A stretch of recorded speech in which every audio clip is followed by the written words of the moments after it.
ఓం శ్రీ గురుభ్యో నమః. శ్రీ శ్రీ శ్రీ యోగి రామానంద గురుపాదుకా పూజయామి.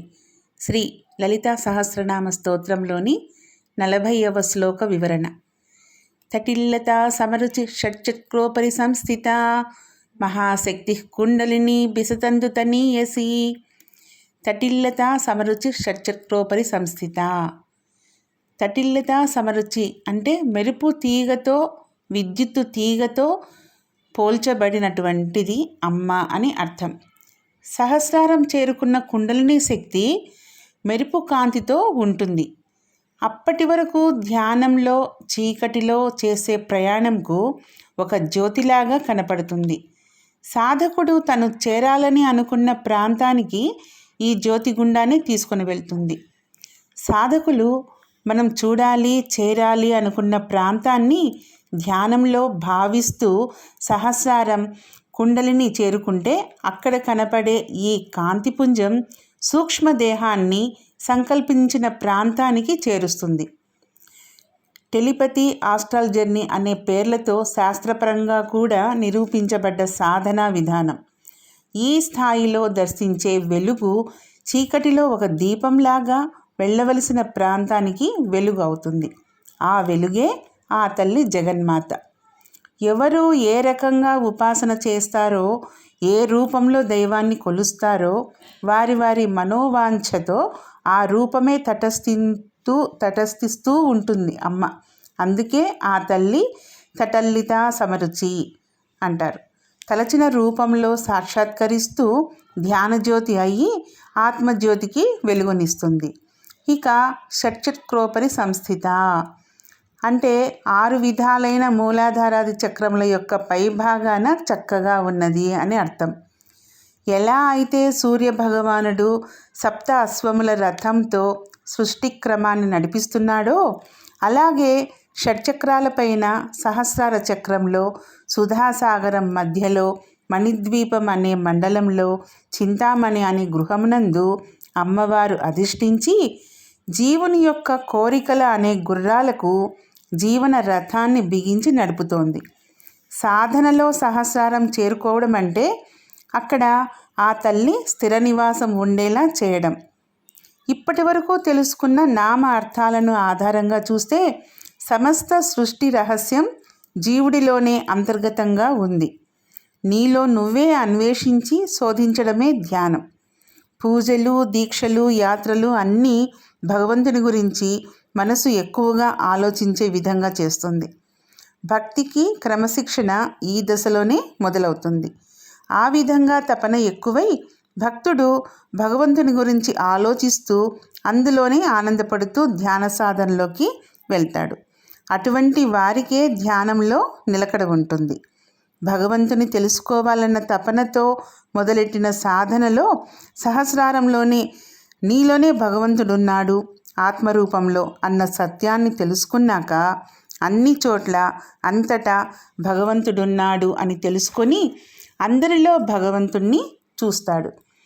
భగవంతుడా, అన్నీ నీవే, సృష్టించేది లయం చేసేది అంతా నీవే అని తెలుసుకుంటాడు.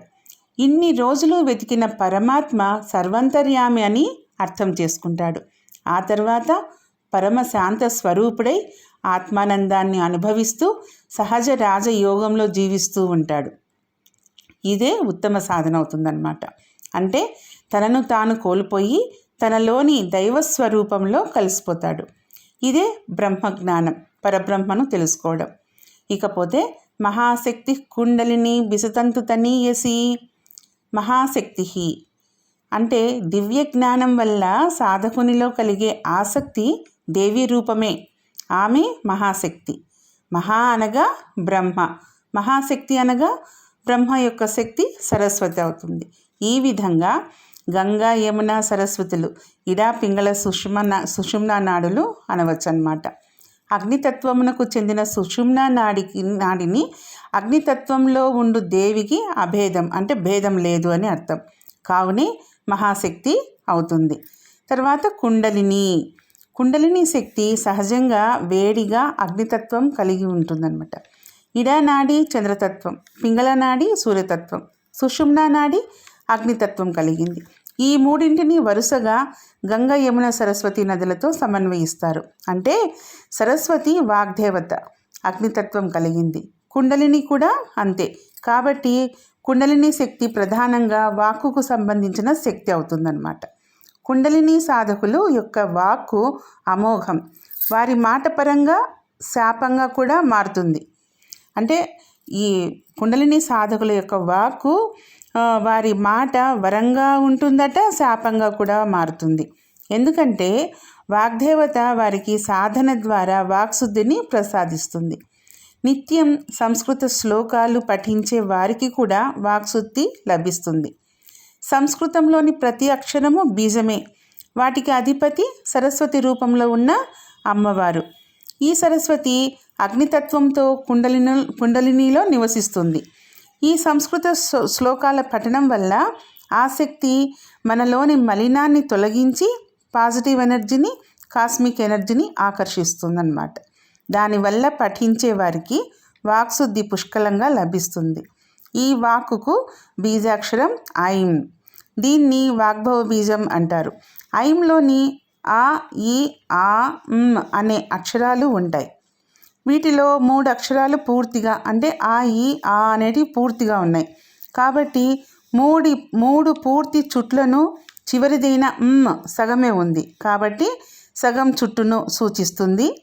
ఐం అనే కుండలిని శక్తిలో 3.5 చుట్లు ఉన్నాయి అనడంలో ఔచిత్యం ఇదే.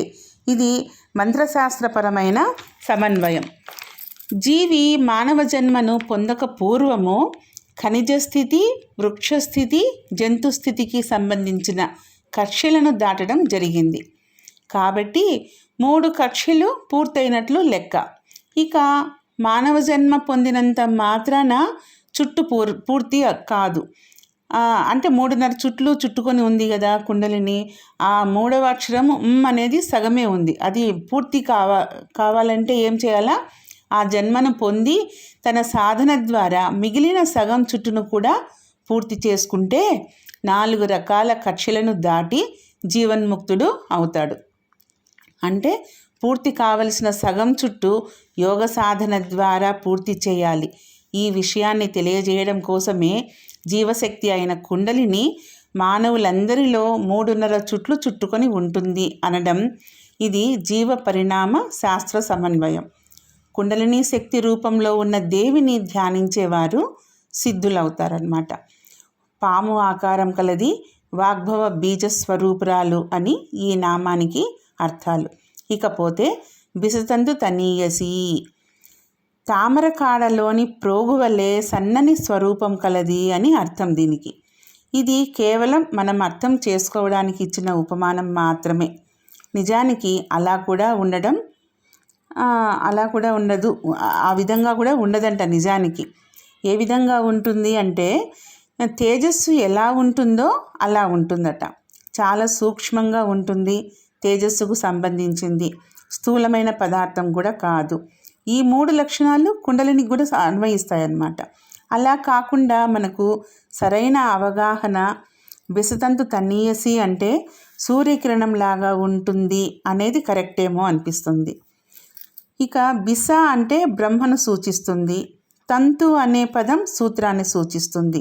కాబట్టి బిసతంతు అంటే బ్రహ్మసూత్రంలో, తనీయసి అంటే సూక్ష్మమైనది, అంటే బ్రహ్మసూత్రాలలో సూక్ష్మంగా ప్రతిపాదించబడేది అని ఇంకొక అర్థం కూడా వస్తుంది. చాలా చాలా లోతైన అంతరార్థం ఉంది ఇందులో.